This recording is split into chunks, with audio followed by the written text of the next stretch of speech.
नमस्कार.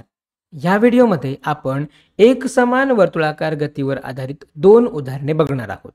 पहिलं उदाहरण बघा. विनायक हा 7 किलोमीटर त्रिज्या असलेल्या वर्तुळाभोवती एकसमान वर्तुळाकार गतीने कार चालवत होता.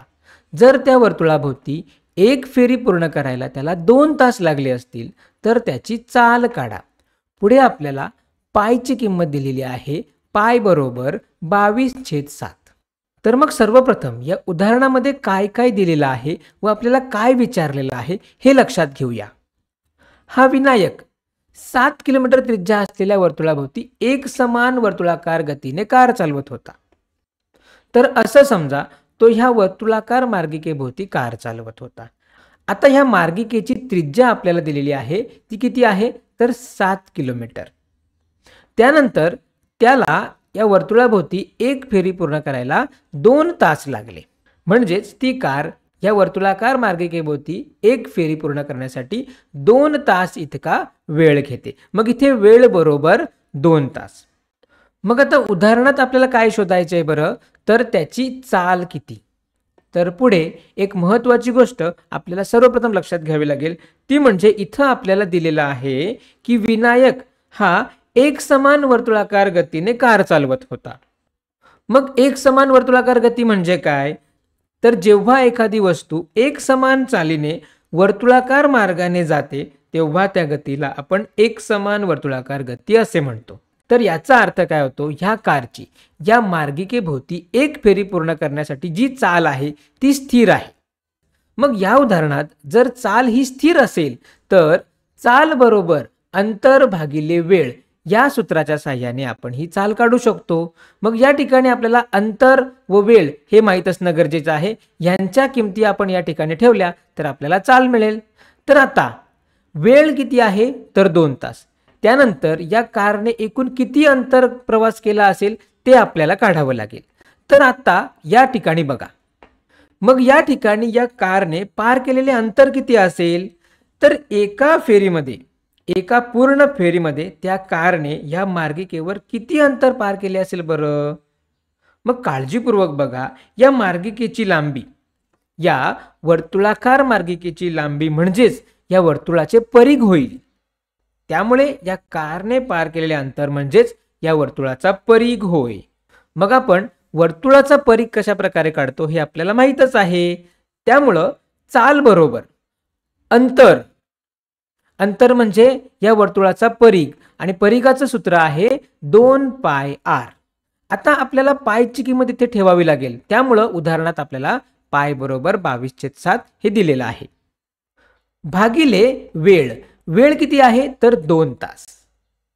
मग पुढे या किमती आपण या ठिकाणी ठेवल्या तर आपल्याला मिळेल चाल बरोबर 2 गुणिले पायची किंमत किती आहे तर 22/7 किंवा आपण याला म्हणू शकतो 22/7 गुणिले आर म्हणजे या वर्तुळाकार मार्गिकेची त्रिज्या होते, ती किती दिलेली आहे 7 किलोमीटर, भागिले या कारने त्या वर्तुळाकार मार्गिकेभोवती एक फेरी पूर्ण करण्यासाठी घेतलेला वेळ तो किती आहे 2 तास. आता बघा या ठिकाणी मी ही एकके सुद्धा लिहिलेली आहेत. तर ही एकके लिहिताना आपण विशेष काळजी घ्यायची, ती समान आहेत की नाही हे सुद्धा बघून घ्यायचं.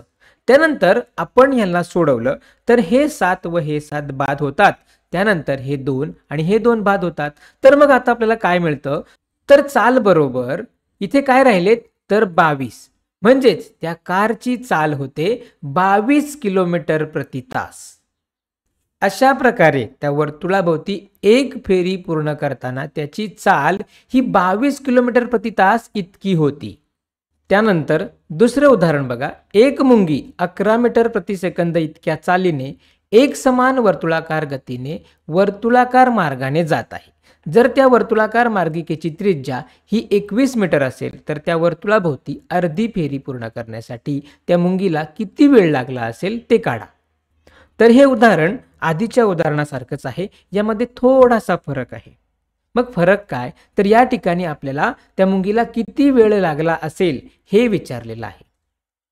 तर लक्षात घ्या, इथे आपल्याला त्या मुंगीची चाल दिलेली आहे. आपल्याला त्या मुंगीला वर्तुळाभोवती अर्धी फेरी पूर्ण करण्यासाठी किती वेळ लागला असेल ते काढायला सांगितलेलं आहे. तर सर्वप्रथम तुम्ही स्वतःहून सोडून बघता का? आधीच्या उदाहरणासारखंच हे आपल्याला सोडवायचं आहे. तर नक्की सोडवून बघा. तर प्रयत्न करा, हे तुम्हाला जमतं का? मग हे उदाहरण सुद्धा आपण आकृतीच्या सहाय्याने समजून घेऊया. या ठिकाणी ही एक वर्तुळाकार मार्गिका आहे आणि ह्या मार्गिकेने ही मुंगी प्रवास करते. इथे असं दिलंय, या वर्तुळाची त्रिज्या ही 21 मीटर आहे. त्याचसोबत या मुंगीची चाल दिलेली आहे, ती म्हणजे 11 मीटर प्रति सेकंद. आणि आपल्याला त्या मुंगीला अर्धी फेरी पूर्ण करण्यासाठी किती वेळ लागला आहे हे विचारलेलं आहे, म्हणजेच वेळ विचारलेली आहे.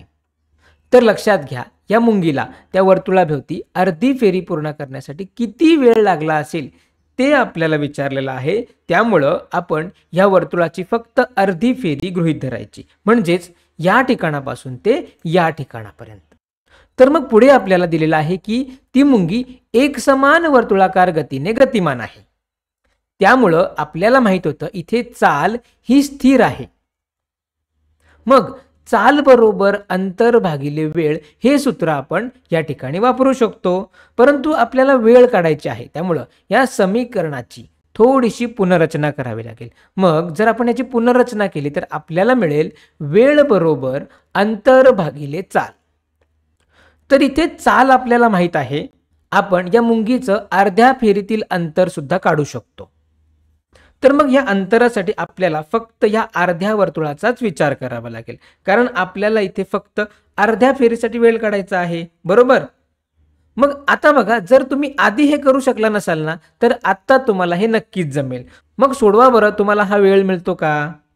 ठीक आहे. जर आपण या ठिकाणी ह्यांच्या किमती ठेवल्या तर अंतर बरोबर काय असेल?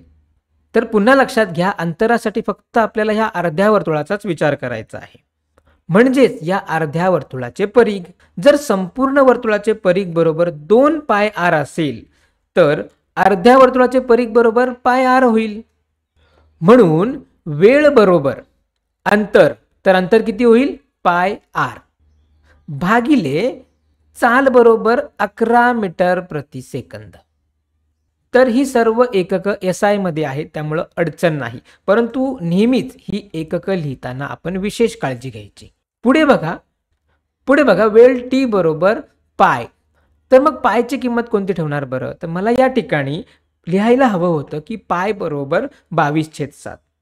मग या ठिकाणी आपण पाय बरोबर 22/7 घेतलं, गुणिले आर म्हणजे ह्या वर्तुळाची त्रिज्या, तर ती किती दिलेली आहे? 21 मीटर भागिले ही चाल किती आहे? 11 मीटर प्रति सेकंद.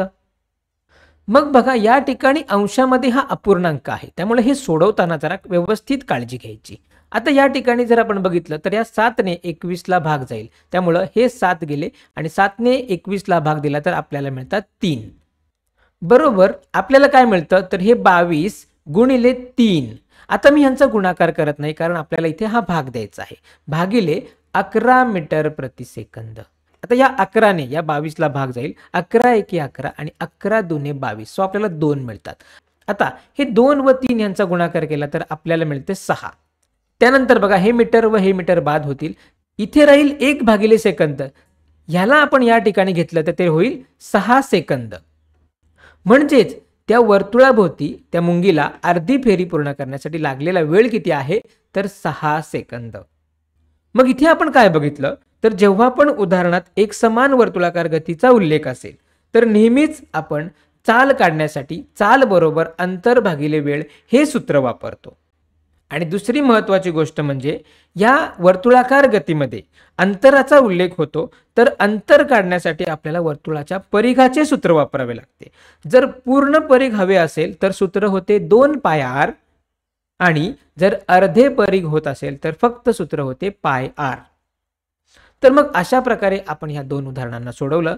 तुम्ही व्यवस्थित ही उदाहरणं समजून घ्यायची आणि लक्षात ठेवायचे की अशा प्रकारची उदाहरणं आपण कशी सोडवायची ते. तर ह्या व्हिडिओमध्ये इतकंच. धन्यवाद.